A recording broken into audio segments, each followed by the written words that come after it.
ఆ యాక్టింగ్ అక్కినేని నాగేశ్వరరావు గారు చేసి చూసిందంట ఇంట్లో. కానీ నాగార్జున అంత బాగా రాలేదంట ఆయనకి.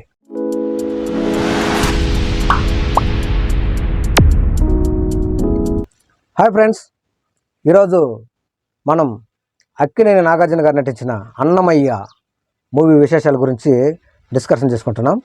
అన్నమయ్య 90 ఏళ్ళలో తెలుగు చలనచిత్ర రంగంలో ఒక పెద్ద హిట్ అనమాట, ఇండస్ట్రీ హిట్.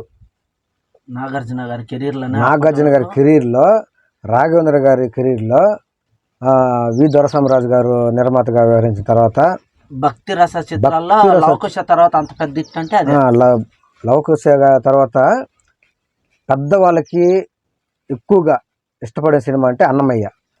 ఈ సినిమాలో అక్కినేని నాగార్జున గారు, రమ్యకృష్ణ గారు, కస్తూరి గారు, సుమన్ గారు అండ్ మోహన్ బాబు గారు, రోజు వీళ్ళందరూ హీరోయిన్లుగా నటించిండ్రు.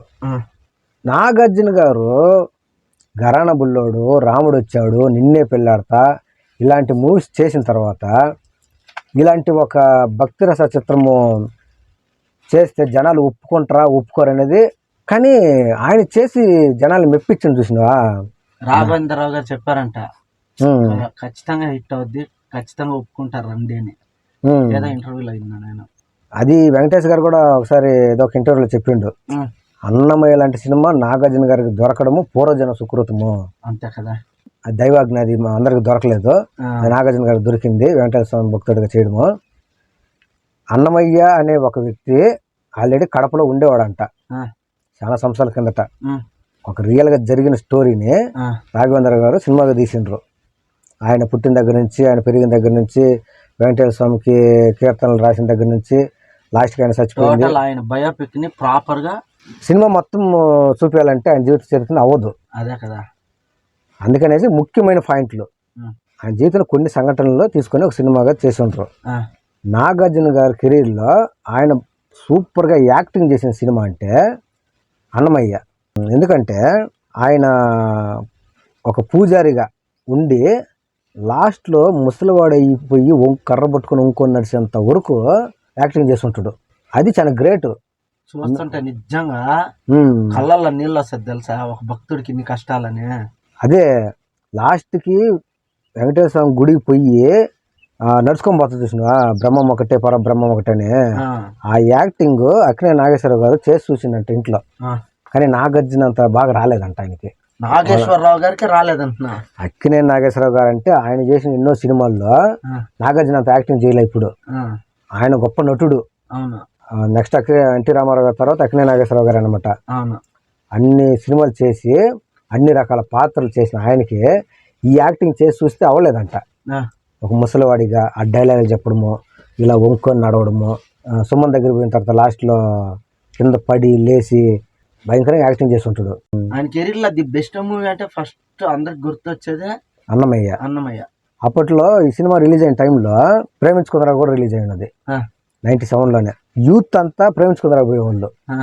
పక్కన థియేటర్లో ఒక 30 సంవత్సరాలు 40 సంవత్సరాలు వయసు ఉన్న వాళ్ళందరూ, మన గ్రాండ్ మదర్ గ్రాండ్ ఫాదర్ లాంటి వాళ్ళందరూ కూడా దేవుడి సినిమా అని చెప్పేసి అన్నమయ్య సినిమా పోయాలి అనమాట. అంటే వాళ్ళకి ఇది నచ్చలేదు, ఇది వాళ్ళకి నచ్చలేదు. కానీ ఏమంటే అన్నమయ్య చూసిన తర్వాత యూత్కి కూడా నచ్చుద్ది.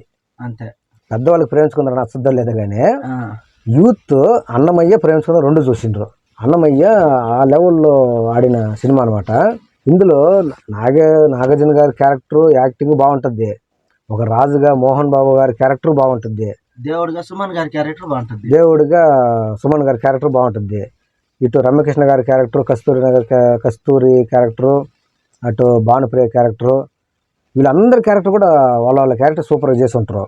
ఇక్కడ ఏమంటే చెప్పుకోవాల్సింది, వెంకటేశ్వర స్వామి క్యారెక్టర్కి ఫస్ట్ శోభన్ బాబుని అనుకున్నారంట. అప్పుడు ఆయన సినిమాలు చేస్తున్నాడు, దొరబాబు, ఆస్తిమూరుడు, ఆశిబారుడు అని కొన్ని సినిమాలు చేస్తున్నాడు. లాస్ట్ ఆయన దొరబాబు ఏదో లాస్ట్. అప్పట్లో ఆయన ఇంకా ట్రెండ్ నడుస్తున్నది. సరే ఆ క్యారెక్టర్కి ఆయన హైట్ వెయిట్ ఆయన ముఖము వెంకటేశ్వర స్వామి క్యారెక్టర్ బాగుంటుంది అని చెప్పేసి పెట్టుకుంటే, ఆయన అప్పట్లో ఏదో ఎక్కువ డబ్బులు డిమాండ్ చేసిందనేసి ఇంతని పారితోషికం ఇస్తే అనేసరికి సరే డైరెక్టరు వాళ్ళు అంత ఒప్పుకోకుండా ఇంకెవరిని పెడితే బాగుంటుంది అని చెప్పేసి సుమన్ అనుకున్నారంట. సుమన్ అప్పటికి చాలా సినిమాలు చేస్తున్నాడు. ఖైదీ ఇన్స్పెక్టర్ అని, అంతకుముందు దొంగలుడు, చిన్నలుడు, ఓసిన మరదలని చాలా ఉన్నాయి. అలాంటి క్యారెక్టర్ చేస్తూ కూడా ఒక దేవుడి క్యారెక్టర్ చేసేదానికి ఒప్పుకున్నాడు. సుమన్ చూసిన తర్వాత మనకి గుర్తొచ్చేది ఎన్టీ రామారావు గారి తర్వాత సుమన్, ఆయన తప్ప వెంకటేశ్వర స్వామి క్యారెక్టర్ ఎవరు సెట్ అవ్వరు అనే విధంగా సుమన్ క్యారెక్టర్ని డిజైన్ చేసి ఉంటారు. అంతే ఇదిగా ఎస్పి బాలసుబ్రహ్మణ్యం సార్ కూడా వాయిస్ డబ్బింగ్ చెప్పుంటాడు. అంతే విధంగా ఆయన ఎక్స్ప్రెషన్స్ అంతా కూడా ఆయన యాక్టింగ్ బాగా చేసి ఉంటాడు. ఈ సినిమా అప్పట్లో ఉన్న రాష్ట్రపతి శంకర్ దయాళ్ శర్మ అనేసి పెద్ద ఆయన సుమన్ని రాజభవనంకి పిలిచి రాజభవనంలో ఇవి ఉంటాయి కదా వీసీఆర్లో క్యాసెట్ తెప్పించుకొని ఆ సినిమా చూసి శంకర్ దయాళ్ శర్మ గారు సుమన్ గారి పక్కన చేయి పట్టుకొని మరి ఆ సినిమా చూసి ఆయన అభినందించినట్ట. ఇంత అద్భుతంగా యాక్టింగ్ చేసినావు నువ్వు, వెంకటేశ్వర స్వామి క్యారెక్టర్గా నువ్వు తప్ప ఇంకెవరు చేయలేరు అనేసి. నిజంగా ఆ క్యారెక్టర్కి మేకప్ చేసిన మేకప్ ఆర్టిస్ట్కి, makeup art director, makeup men వీళ్ళందరూ కూడా ఆయనకి నిజంగా దేవుడే వచ్చి చేపించుండాల చేతుల ద్వారా మేకప్. ఆ కిరీటము, ఆ ఆభరణాలు వెంకటేశ్వర స్వామి అంటే ఇలా ఉంటాడా అనే విధంగా సుమన్ నటించిండు. అది సుమన్ గారు ఈ వెంకటేశ్వర స్వామి క్యారెక్టర్ గురించి చెప్పేటప్పుడు ఆయన జీవితంలో జరిగిన కొన్ని విషయాలు చెప్పిండు అనమాట ఒక ఇంటర్వ్యూలో. ఆయన ఏదో ఒక చెయ్యని తప్పుకి అప్పట్లో 4 సంవత్సరాలు జైలు శిక్ష చేసిందంట. ఏదో నైట్కి ఒక డైరెక్టర్ వచ్చి కథ చెప్తానంట సినిమా తీసే విషయం గురించి.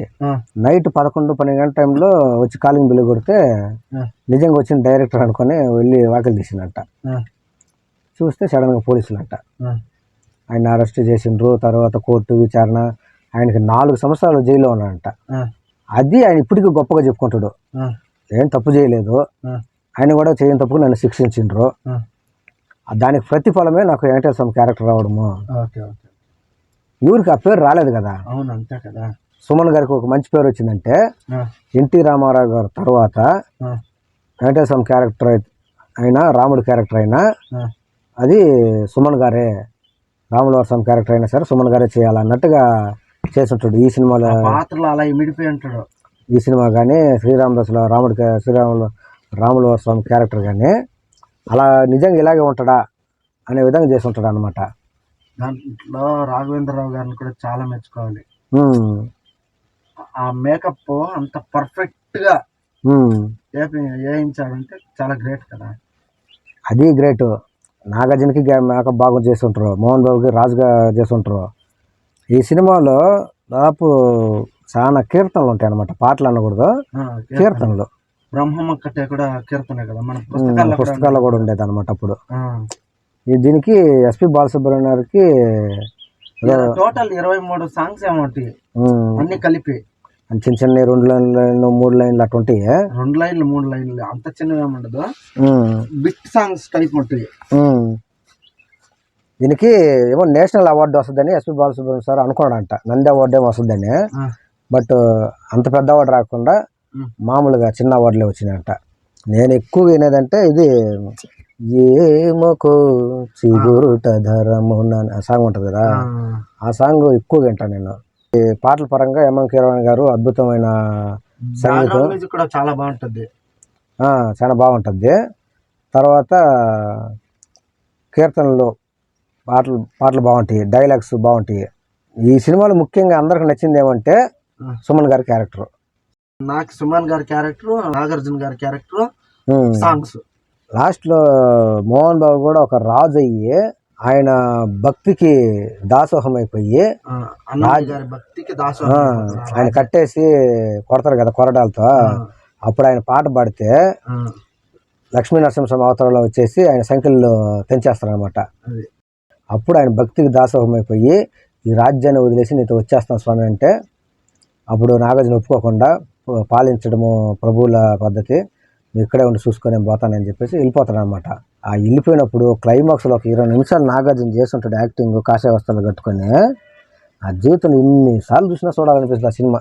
ఇప్పుడు నిజం. ఇంకొకటి మెయిన్ ఏమంటే అప్పుడు రియల్ గా తిరుమలలో చేయలేదు అనుకుంటే షూటింగ్. అది అంటే అక్కడ చేసేకి ఒప్పుకోరు, చిన్న తిరుపతి అంటారు కదా, అక్కడ సెట్ వేసుకొని చేసి ఉండేది. ఆ కొండలు అవన్నీ కూడా చూపించుండేది. చిన్న తిరుపతిలో సెట్ వేసి ఉండేది అనమాట. సినిమాలో హైలైట్ ఏమంటే నాగార్జున రమ్యకృష్ణకి కస్తూరికి గొడుగు వేసుకుని పోతున్నప్పుడు కొండపైన వెంకటేశ్వర స్వామి ఇంకొక అవతారంలో వామన అవతారం అది అంటారు ఆయన్ని, అవతారంలో వచ్చి ఆయన్ని భక్తి వైపు నడిపిస్తాడు అనమాట. నడిపించినప్పుడు అక్కడి నుంచి తీసుకుని గుడి దగ్గర పోతే గుడి దగ్గర కొన్ని బూతు బొమ్మలు ఉంటాయి. ఆ బూతు బొమ్మలు వచ్చినప్పుడు ఆయన చూపిస్తాడు, నాగార్జున చూపిస్తాడు. స్వామి వాటిని చూస్తే ఏమనిపిస్తుంది స్వామి అంటే సృష్టి యజ్ఞాన్ని చేస్తున్న తల్లిదండ్రులను చూస్తున్నట్టుంది. అప్పుడు వెనక బ్యాక్గ్రౌండ్ మ్యూజిక్ వస్తుంది. నాగార్జునకి కళ్ళు తిరిగిపోయేస్తారనమాట. ఏంది ఒక భూత బొమ్మలు చూసి ఇలా మాట్లాడుతున్నాడు అనేసి. ఆ తర్వాత అలాగే గుళ్ళోకి తీసుకొని పోతాడు. అప్పుడు బ్యాక్గ్రౌండ్ మ్యూజిక్ వస్తూ ఉంటుంది. ఆ ఒక్క సీన్ కోసం అన్నమయ్య ఎన్నోసార్లు చూస్తుంటాను నేను. తీసుకెళ్ళి ఇంకా అక్కడ దేవుడిని చూపిస్తే అంతకన్నా సౌందర్యాన్ని చూపిస్తానని చెప్పి తీసుకొని పోతాడు కదా. చూపించినందుకు అక్కడి నుంచి ఆయన జీవితం అంతా భక్తి వైపు నడిపి అటు వెళ్ళిపోతాడు. మళ్ళీ లడ్డు ప్రసాదంగా ఇచ్చే సీన్ ఒకటి ఉంటుంది, అది కూడా బాగుంటుంది. భానుప్రియ గారు తిరుపతి వెళ్ళడం కోసం వెళ్ళి పాదరక్షలు వేసుకొని పోతాడు కదా. అందుకని కొండపైకి ఎక్కలేకపోయి చెట్లలో పడిపోతాడు. అప్పుడు వెంకటేశ్వర స్వామి కళ్ళ నుంచి ఆయన రెచ్చగొట్టి భానుప్రియ గారు నంపిస్తాడు. భానుప్రియ గారు వచ్చి లడ్డు ఇస్తుంది అనమాట. ఇచ్చినప్పుడు ఇది స్వయం ఆ స్వామి ఎంగిల్ చేసిన లడ్డు అంటే ఆయనకి నాగార్జునకి ఆశ్చర్యం అయిపోద్ది. ఆ లడ్డు తిని సంతోషపడిన తర్వాత ఇంకా చెప్పులు తీసి అక్కడ ఇసిరేసి ఆయన భక్తి వైపు వెళ్ళిపోతాడు. తర్వాత ఆయన అటే ఉండిపోతాడు అనమాట. ఆయన కత్తిగా పుట్టేటప్పుడు ఒక పాట వస్తుంది అనమాట. ఇది ఆది షడ్వర్గం తెగ నరికిన సాంగ్ వస్తుంది. కత్తిగానే వెంకటేశ్వర స్వామి దైవాలు పుట్టి క్లైమాక్స్లో వెంకటేశ్వర స్వామి మళ్ళీ ఆయన కత్తిగానే వెనక్కి తీసుకుంటాడు అనమాట. వెనక్కి తీసుకొని అక్కడ శ్రీ మహావిష్ణువు అన్ని అవతారాలు తలకాయలు, లక్ష్మీనరసింహస్వామి, రాముడు, కృష్ణుడు అన్ని వరుసగా చూపిస్తాడు. ఆయన అన్ని అవతారాలు వచ్చి మళ్ళీ కత్తిగానే వెనక్కి లాగేసుకుంటాడు. ఇది ఒక హైలైట్ అనమాట అన్నమయ్యకి.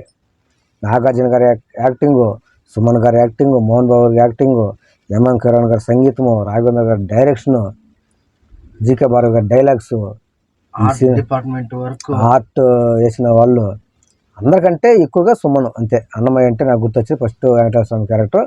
ఆ తర్వాత కూడా ఆయన వెంకటేశ్వర స్వామి క్యారెక్టర్ దేవుళ్ళ సినిమాలు కూడా చేస్తుంటాడు.